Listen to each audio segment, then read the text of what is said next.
We've known for a while that water is the problem, that groundwater levels are dropping.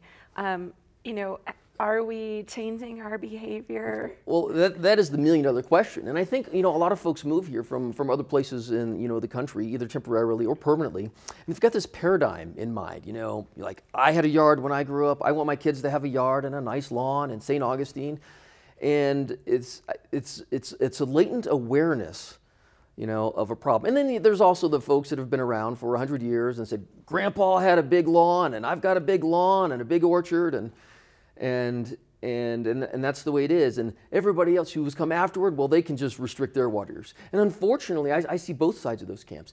And I think more people today, certainly a very growing and gaining momentum perception, is that water resources are limited. And I'm very optimistic about that. I'm very, very confident that people can and do change, especially when they have to.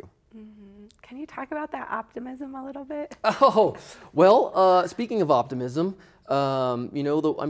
it's like I was saying earlier. I mean, the county has these water conservation programs that has, under the auspices of Megan Marcy, which runs the water conservation program, which not only educates people, but also helps them move towards water conservation and good water conservation practices.